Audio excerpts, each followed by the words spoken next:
So, what if the surgery you thought would fix everything left you facing new scars inside and out? After losing over 100 pounds, Crystal is back to share with us how she went under the knife again for skin removal and a tummy tuck. The results were life changing, but not in just the ways she expected.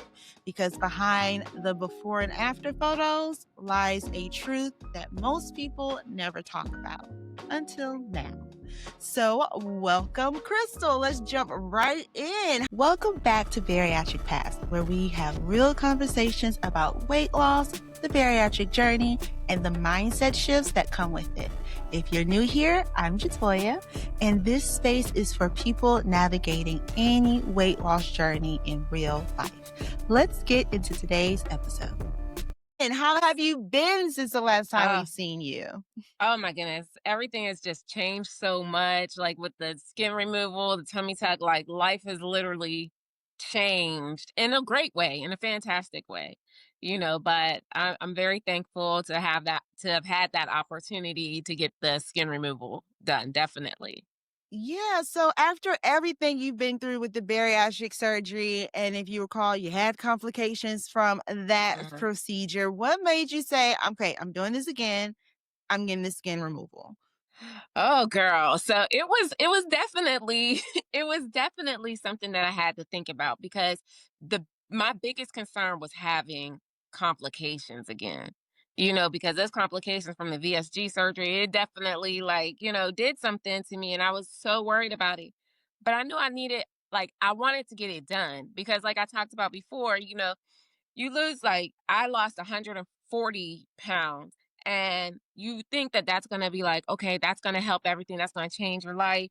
But then you end up with stuff like loose, sagging skin. And so now it's just Mm-hmm. like, okay, well, I lost the weight, but then now my clothes fit, but they fit awkwardly. They don't fit Mm-hmm. the way I want them to fit. And I don't necessarily like the way I look in all the clothes because I have Mm-hmm. this hanging stomach and everything else like Mm-hmm. that. So that was definitely one of the reasons. I feel so vain for saying it, but And that's how I feel. I feel like it is a little bit more vain than like medical. Like I felt like yeah. going through the Hmm. actual bariatric surgery, like that's some like we're morbidly obese. That's like a Right. very important physical, health wise need. But yeah, it's kind of like, but I still don't. I want to look cute, cute. Like I Yeah. look Yeah. cute, but I want to Exactly. look cute, cute. And Right. so yeah, it's just kind of like, okay, is that really necessary? Yeah, I want Hmm. to. I mean, I honestly didn't realize how necessary or how much I was um really needing it until I realized, I'm carrying a lot of weight in the front. Like that extra skin, that was a lot of weight just hanging down there. And when I did get the surgery, I think they only removed like a little less than 8 pounds. But if you ever carry 8 extra pounds, just put an 8 pound fanny pack on the front of you. Like that's Exactly. significant. Yeah. What was your biggest fear going into the surgery? Not waking up off that table, Girl, literally. don't do me like that. No, my biggest fear, and this again is gonna sound so vain, is like because when you start researching something like plastic surgery, especially skin removal, you Mhm. start seeing all the horror stories, like people Mhm. becoming deformed and just hating their results. And yeah, death is on the table. Like, yeah, I was afraid of that, but honestly, I was really afraid of having like a really bad surgery and then coming Mhm. out of it Like a botch what type of thing. yes, a botched surgery and coming out of it and being like, why did I do this? And having to live with the fact like I just put myself through this and now I'm probably gonna have to go and somehow try to figure out a way to get reconstructive surgery or so Mhm. my biggest fear honestly was having a botched surgery. That sounds so horrible and vain, but it really was because when you're looking at you're researching not just tummy tucks. So we see tummy tucks and we see these like 120-pound models getting tummy tucks done and stuff like that. But when you're Mhm. talking about removing excess skin, you start to see a lot of other surgeries. You start seeing surgeons that may have taken too much skin and people aren't Mm. healing well, or not enough skin, and it just doesn't, it's not the look that I wanted. Now I Girl, knew you it got was me nervous. you see so much. Like when you start researching stuff, it's almost like they put all the bad stuff in front of your face. But there are Yeah. good results. I definitely researched my surgeon. My Mhm. surgeon, that was the biggest thing. My Mhm. surgeon saw me. She started feeling all around in the consultation. She said, lean over, and she just scooped it all up like Play-Doh. And he said, we're going to do it this way. So Take it I didn't off. get a Mhm. traditional hip to hip tummy tuck. I got the fleur de lis, which is the FDL, which is That's what sternum I to need. pubic Yeah. bone and hip to hip. Okay, And that's she's the just one I like, need. yeah, listen, she said, a lot of people opt for the hip to hip. She said, but if you want to get the best results, she said, I she said the FDL, she said, "Do you mind the scar?" I was like, "Girl, I don't mind the scar. I got stretch marks from 5 babies and Okay. I don't mind the We scar." all scarred up anyways. Like, come on, the Right, stretch right. marks are enough scars. We good. Yeah, yeah, I don't mind it. But it was, I think the research for your surgeon is like the biggest thing, because I'm in Florida, and Florida is Mm. like capital for plastic surgery, like Yeah, you got Miami, like a and dime a dozen over there. yeah. And so when I found her, I knew she was good when started my process in October and didn't have a Mhm. consultation till March. Okay. Yeah. Cause that's the thing. It's kind of like as soon as you show interest, they want to get you in real fast, put you on the Mhm. books. It's almost kind of like you going to a car salesman. You just feel Right. like they just trying to hook you real fast. And that makes you even kind of like more Mhm. okay. And I don't know. Mhm. I've noticed that more with the plastic surgeons than like I Yeah. did with my actual bariatric doctor. Like Right. I feel like it's like money grab a little bit. They see you Uh-huh. lose skin, they be like, "Come on over here, let me fix you." Yeah. Yeah. Yeah. Absolutely. Absolutely. So what were your first thoughts that hit you when you looked in the mirror after the surgery? I was like, "Oh, girl. Yes. Yes. Yes." It was Even with the drains e and everything, you could even still drastically. with the drains, with the bandages, it was just like I literally woke up from surgery and forgot, because you're under so many drugs. I forgot what I was Yeah. there for. Literally, I Oh, forgot what I was there for. wow. Yeah. And my doctor, the nurse, she came in and she said, "Did you want to see?" And I was just like, she pulled Yeah. the blanket up and I was like, I touched my stomach. I was just like, oh my goodness. She was like, "Do you want to see?" And I was like, "Yes." And when I saw, I just couldn't believe it. I was like, this is crazy. This is not me. It just like, it didn't feel real. I was just like, "Oh my goodness, this is what I look like underneath all that loose skin?" Like Oh, I this love that for you. Like, yeah, oh. it was an amazing. I it was surreal. It was awesome. I can't even like I can't express how thankful I was to my entire and to the entire team, not just my surgeon, the anesthesiologist, the nurses, everybody. It was just such a great experience. That literally this was the easiest surgery I've ever had. Mm.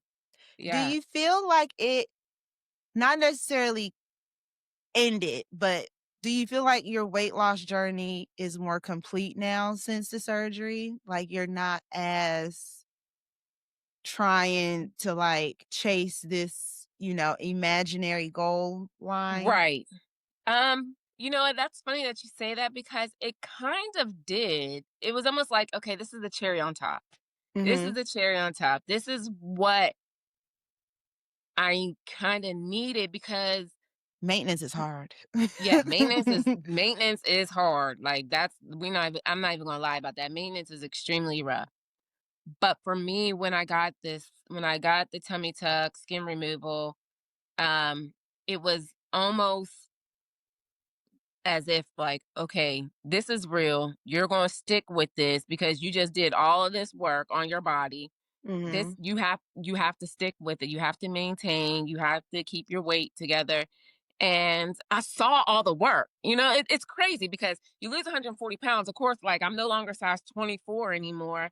Mhm. I'm a smaller size, but that extra skin and stuff, sometimes for me, it hindered seeing the actual The work, progress. the Yeah, because it's progress. kinda Right. like you lose 140 pounds, but you still gotta suck it in your pants to get Yeah. you Tucking still in my have, like, fat stomach girl and problems a little bit. yeah, yeah, yeah, absolutely, absolutely. And so when I had the tummy tuck, it was just like, okay, you know, this is it. This is what the weight loss Mhm. and all that work, this is it. This is the result. Mhm. And it is definitely like, okay, yeah, I'm done. Like for me, I really feel like I do not want to lose any more weight. I do not want to lose any more weight. If I could stay Mhm. this way, I'm going to be happy. And that's what it is. Cause my daughter, she's away at school. She came home. She said, Mom, you look skinny. And I'm like, girl, you only been gone a month. What are you Yeah. talking about? But for me, it's just like, I definitely don't want to lose any more weight. I like where I am. And part of the requirements for the tummy tuck is you want to be at your goal weight. You want to be at your goal weight. You don't want to have like, oh, I only have 20 more pounds. Nope. Wait till you get those 20 pounds gone before you go under the knife for, any sort of cosmetic procedure like a tummy tuck, the panelectomy, all that stuff. Mhm. Exactly. Because it's kinda like when you're done and you're in maintenance, mm, like, when you still see the skin, it's Mhm. almost like a reminder that, like, you could feel the skin back up. I'm one burger away Right. from this skin blowing back Right. up again and my stomach Right. coming Right. back. You're right. That is absolutely that is a great analogy because that is exactly how it is. Like, hey, this skin's here, so that means I can fill it back up. Yeah. It's Yeah. almost like, "Ooh, okay." Hmm. So many people assume that skin removal is always cosmetic. How Hmm. did you manage to get it fully covered by insurance?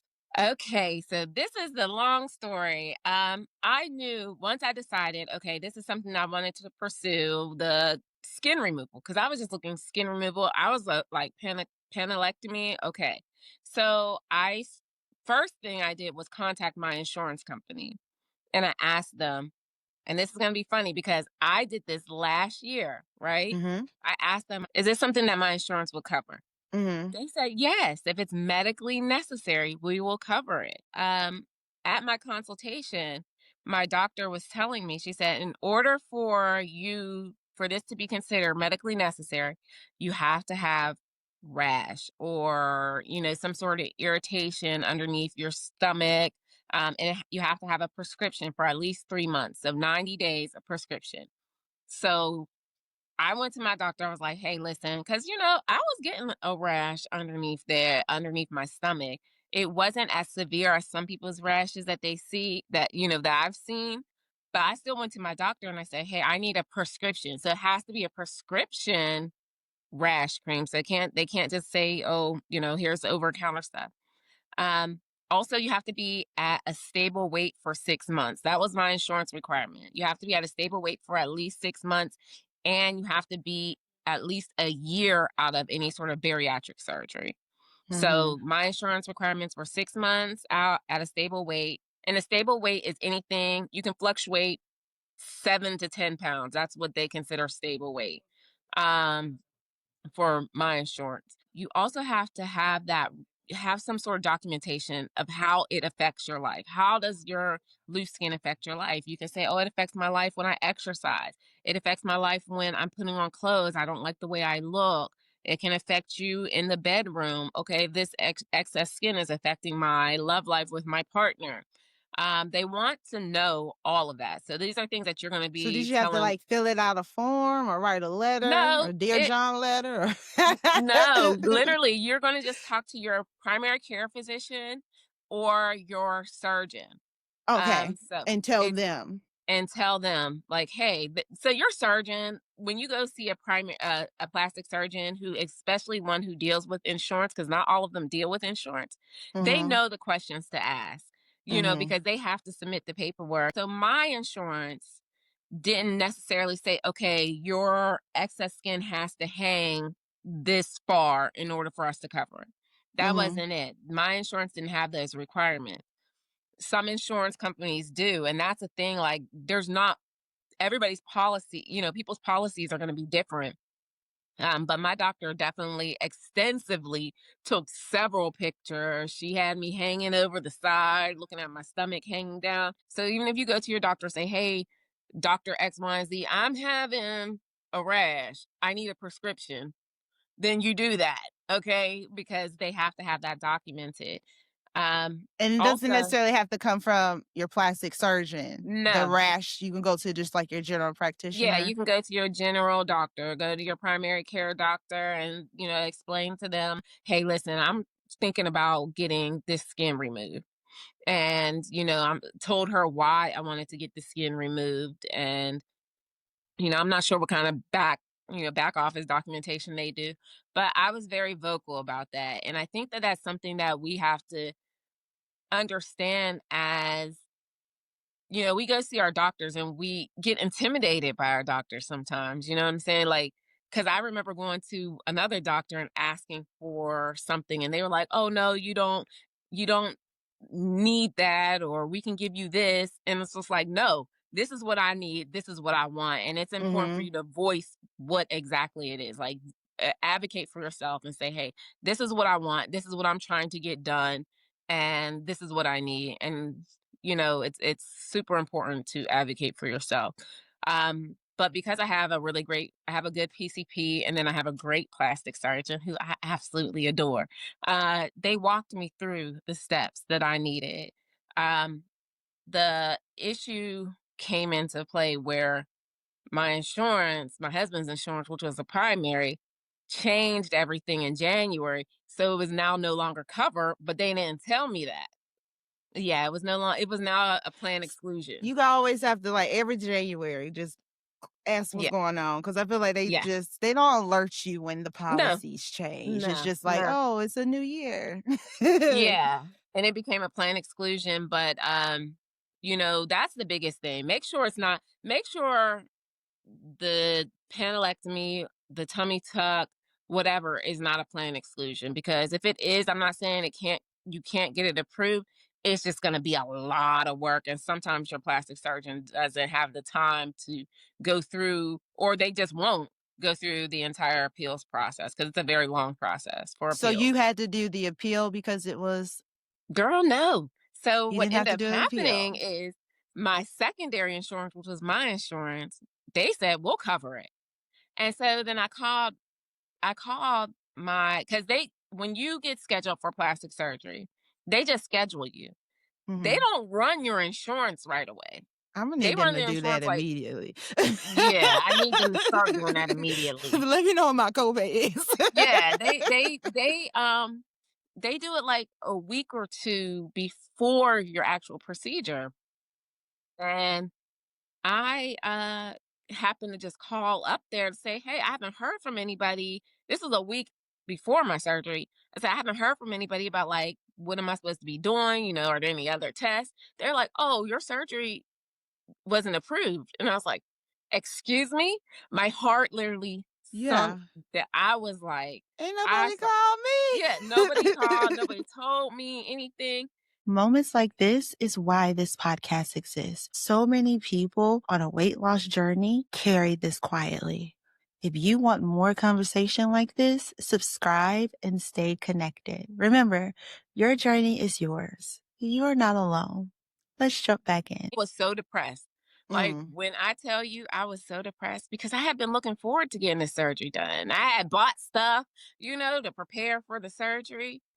And to find out it wasn't happening was like, it was devastating to me. Like, I really went through a small little bout of woe is me, depression. And mm-hmm. then I'm like, okay, well, how am I going to get the money up to pay for it? That was my next Yeah, thing. How because am I it's going like to get, now I've set my mind on it. It's getting yeah. done somehow. Yeah. So how am I going to get the money to pay for it? Well, the thing is, when you have plastic surgery at a hospital and not like a surgery center, Mhm. the price is a lot different. It's Mm. significantly higher. Mm. So yeah, I wasn't gonna like And was it an overnight stay? no. So you could my doctor asked me if I wanted to stay overnight, but I live about 2 hours from Tampa, and I really didn't wanna stay at the hospital. Like, if I don't have to Yeah. stay in the hospital, I Yeah. really don't want to. So, it was not an overnight procedure, but they do you have the option to stay in if you want to. Like, she'll put my surgeon was really cool. She was like, "If you need a day or 2, let us know." And I was just like, I wanna go home." Um, but the finally, 2 days before my surgery was scheduled, I happened to log in because I got a notification on my app saying I have a new message. Mhm. And the nurse who I had been speaking to, who is when I say that this team at Tampa General Plastic Surgery is phenomenal, like we pretty much almost cried on the phone together. She was like, "It's Aw. approved." She said, "It's approved. Everything is good." She said, "You're good to go for your surgery." So 2 days, and I'm just like, "Oh my gosh, I don't What you have about like to a lot of do? I don't have no family here. I can't drive myself, Yeah. so having 2 days to plan for a surgery now at this point was crazy. I had to get like everything, literally, I had to get everything planned in 2 days to have this surgery done and get a ride there, get my ride back, um, have somebody take care of my children. I already know that's crazy because 'cause I'm a mama and I'm going to leave for a week in December, and it's Oh, October, and I'm mm-hmm. already planning. Yeah, I am already have the list of yeah, things to do for my yeah. week away, so I could just imagine having 3 little ones. Oh gosh, yeah, Oh you my you gosh. were you were running. Girl, it was not even funny. You have to prepare them and you got 2 days to do it, which was absolutely insane. Um, it But you did it it. yeah, I did it. I did it and it was a great experience. If anybody's in the Florida area and they're thinking about getting it done, Tampa General Plastic Surgery, Dr. Kirkendall, her name is Kirkendall. So what advice would you give to someone trying to get insurance to cover their skin removal tummy tuck procedure? The first thing I automatically say is to make sure it's not a plan exclusion. That's number one. Mhm. Make sure that you're having those conversations with your PCP and your plastic surgeon about how your excess skin affects your life as far as your stomach goes. Now, I can't tell you about your arms and your thighs. I have no idea about that. But as Mhm. far as the excess skin on your abdomen, explain to them how that affects your life. And my doctor also gave me, like I said, I had muscle repair done with my surgery. Mhm. And it's because I had the separation of muscles, because I had 5 children, and also because I was severely overweight. Your muscles separate. Well, that's considered a medical condition through my insurance. My insurance considered that a medical condition. So that's how I was able to get. And my doctor does what she calls a corset stitch. So it like, stitches you in very well. Yes. And it snatches you up. And make sure those things that you're going to a good surgeon. That's the thing. Make sure you're going to a surgeon who is known to work with insurance companies and that will fight for you. Mhm. Because if you go to a plastic surgeon and they haven't really dealt with insurance too much, then you kind of leaving it up to 'Cause be they're the ones who denied. are submitting the paperwork. Yeah. So it could be denied just because of how they filled it out. Right, right, right. It could be denied because of how they filled it out. Something could be missing. And, that does happen sometimes. Okay, because they told me they're like, if something's missing, it could push your surgery date back. Then that's another thing. Like, because the communication was there with my doctor's office, they let me know, like, if something's missing or if they require something else, we're going to have to push your surgery date out. And I was Mhm. just like, that's fine, whatever we have to do. But make sure that you're having those conversations with your doctor. Make sure that you are researching your surgeon very well, the facility. very Hmm. well. Make sure, with any type of surgery, you want to make sure that your doctor doesn't have some sort of crazy like death and infection rates going on. You know what I'm saying? Because that's important. You don't want to go through surgery and end up Yeah. with the infection or worse. This episode may end here, but the journey doesn't. Parallel Paths is the Bariatric Paths membership for people who want continued support, real conversations, and connection beyond the podcast.